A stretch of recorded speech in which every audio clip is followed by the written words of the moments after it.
अब जो हमारे पास सेकंड स्टेज है जो इसकी स्लीप की, वो क्या है, रैपिड आई मूवमेंट स्लीप है, वो 25% होती है।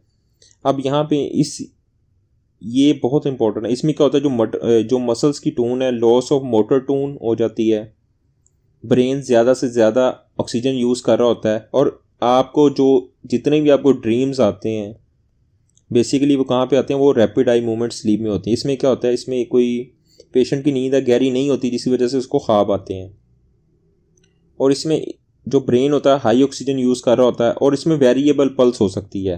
इसमें वेरिएबल पल्स और बीपी दोनों हो सकते हैं, कभी कम कम भी हो सकते हैं, कभी ज़्यादा भी हो सकते हैं, इसी वजह से वेरिएबल बोलते हैं। और इसमें एसिटाइलकोलिन लेवल ज़्यादा इंक्रीज़ होता है।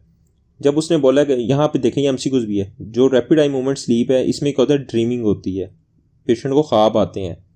और यहाँ पे देखें नाइट मेयर्स लिखा हुआ है, और यहाँ पे पेशेंट को जो आपको स्टूडेंट कन्फ्यूज कहाँ पे होता है, क्योंकि इसमें नाइट मेयर्स हैं, जबकि नाइट टेरर्स आपके N3 स्लीप में हैं। और इसमें अलावा पिनाइल और क्लेटोरल टुमेसेंस होती है। बेसिकली इसमें क्या होती है, आपकी जो पिनाइल इरेक्शन होती है और आपकी क्लाइटोरल टुमेसेंस भी होती है, वो इसमें होती है, पिनाइल इरेक्शन और क्लाइटोरल टुमेसेंस, ये भी आपने याद रखना है।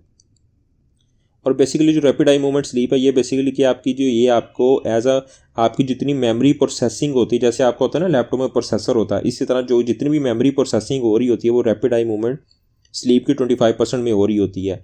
और एक्स्ट्रा ऑकुलर मूवमेंट्स वो पूछता है यहाँ पे हो रही होती है। पेशेंट क्या होते हैं, अपनी आंखें, अगर आप पेशेंट देख रहे होते हैं, आप कोई सो रहा होता है, कोई आपके सामने आपका स्टूडेंट है, कोई सो रहा है, तो कैसे होगा कि आप उसको कैसे जज करेंगे ये रैपिड आई मूवमेंट स्लीप है, non rapid eye movement sleep है। रैपिड आई मूवमेंट स्लीप में क्या होगा, वो आंखें अपनी झपक रहा होगा, ठीक है। और उसने बोला जो एक्स्ट्रा ऑकुलर मूवमेंट्स हो रही होती है किस वजह से होती है, क्योंकि इसमें एक्टिविटी किस चीज़ की होती है, पीपीआरएफ बेसिकली क्या आपका पैरामीडियन पोंटाइन रेटिकुलर फॉर्मेशन की वजह से एक्स्ट्रा ऑकुलर मूवमेंट्स हो रही होती है, और कॉन्जुगेट गाज सेंटर्स की वजह से। और यहाँ पे इंपॉर्टेंट है कि ये जो रैपिड आई मूवमेंट स्लीप है ये हर 90 मिनट के बाद, हर 90 मिनट्स के बाद होती है, हर 90 मिनट्स के बाद होती है। जैसे ही आपकी यहाँ पे क्या होता है, रात के वक्त जैसे ही आपकी क्या होती है, नींद ज़्यादा होती है, तो रैपिड आई मूवमेंट की जो ड्यूरेशन होती है वो भी ज़्यादा हो जाती है। यहाँ पे लिखा हुआ उसने ड्यूरेशन कब बढ़ती है, increase through out the night. जैसे नींद ज़्यादा तो रैपिड आई मूवमेंट की जो होता है साइकिल वो भी ज़्यादा हो जाता है। अब उसने यहाँ पे लिखा हुआ जो रैपिड आई मूवमेंट स्लीप है वो क्या है, बीटा वेव में मिलती है। कौन सी वेव मिलती है हमें, बीटा वेव। और उसने बोला है कि ये चेंजेस ओल्डर, जो पेशेंट ओल्ड हो जाता है उसमें चेंज हो जाती है। उसमें क्या होता है, अगर कोई पेशेंट है वो बूढ़ा हो गया, उसमें जो रैपिड आई मूवमेंट स्लीप है जो कितनी थी आपकी 25% वो कम हो जाती है, और आपकी जो स्टेज 3 है non rapid eye movement sleep की, नॉन रेम की स्टेज 3 N3 वो भी कम हो जाती है। उसके बाद क्या, इनकी स्लीप लेटेंसी ये बढ़ जाती है। स्लीप लेटेंसी बेसिकली क्या है, एक पेशेंट ने लाइट बंद की है, उसको नींद आने तक जितना भी टाइम ड्यूरेशन होता है, उसके एक पेशेंट है वो लेटा है, लेटने से जितना भी उसका नींद आने तक मोमेंट है उसको क्या बोलते हैं, लेटेंसी बोलते हैं, स्लीप लेटेंसी। हेल्दी पर्सन में 10 to 20 मिनट्स होती है, लेकिन ओल्ड एज में क्या होती है, ये बढ़ जाती है, ज़्यादा हो जाती है। और इसको एक तो जल्दी इनको नींद नहीं आती, अगर ये सो जाते हैं तो अर्ली मॉर्निंग ये उठ जाते हैं, ठीक है। और इसका जो नेक्स्ट है ये लिखा हुआ है, डिप्रेशन में क्या होता है, ये चेंज हो जाती है। डिप्रेशन में जो रैपिड आई मूवमेंट स्लीप है वो क्या होती है, वो बढ़ जाती है। पेशेंट डिप्रेशन में हो तो क्या होता है, वो सोता रहता है। लेकिन इसकी जो non rapid eye movement latency है वो डिक्रीज हो जाती है। और जो स्टेज 3 है non rapid eye movement sleep की स्टेज 3 वो भी कम हो जाती है, यानी पेशेंट की डीपेस्ट स्लीप नहीं होती। आपको पता है ना, जो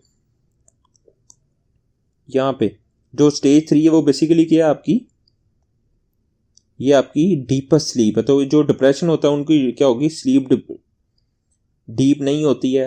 इसकी वजह से क्या होगा, उसको नाइट टाइम पे वो बार बार उठ जाता होगा डिप्रेशन वाला पेशेंट। और उसके बाद क्या होगा, अर्ली मॉर्निंग भी बहुत ज़्यादा उठ जाएगा, क्योंकि उसमें टर्मिनल इंसोमिया हो जाता है। अगर हम नार्कोलेप्सी में क्या होता है, बेसिकली जो नार्कोलेप्सी में उसमें भी आपकी जो स्लीप साइकिल वो चेंज होता है। उसमें क्या होता है, आपकी नॉन रैपिड आई मूवमेंट जो लेटेंसी है वो डिक्रीज हो जाती है। और यहाँ पे उसने निमोनिक लिखा हुआ है at night bat drink blood. Bat इसका यहाँ पे समझे, ये निमोनिक है। बीटा वेव कब बन रही थी, जब पेशेंट की आई ओपन थी। जैसे पेशेंट ने आई बंद की तो ईजी में हमें अल्फा वेव मिली है।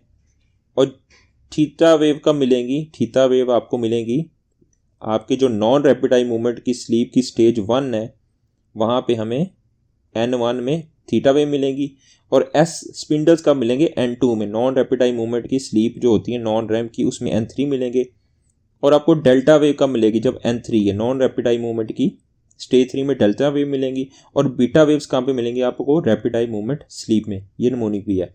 अब यहाँ पे कुछ हम फार्माकोलॉजी हम जो एक लाइन छोड़ी थी उसको पढ़ लेते हैं। अब उसने बोला कि अल्कोहल और बेंजोडाइजिपीन्स और बार्बिटूरेट्स ABB, अल्कोहल बेंजोडाइजिपीन्स और बार्बिटूरेट्स बेसिकली क्या होते हैं, ये आपकी non rapid eye movement sleep है जो 25% है उसको डिक्रीज कर देते हैं।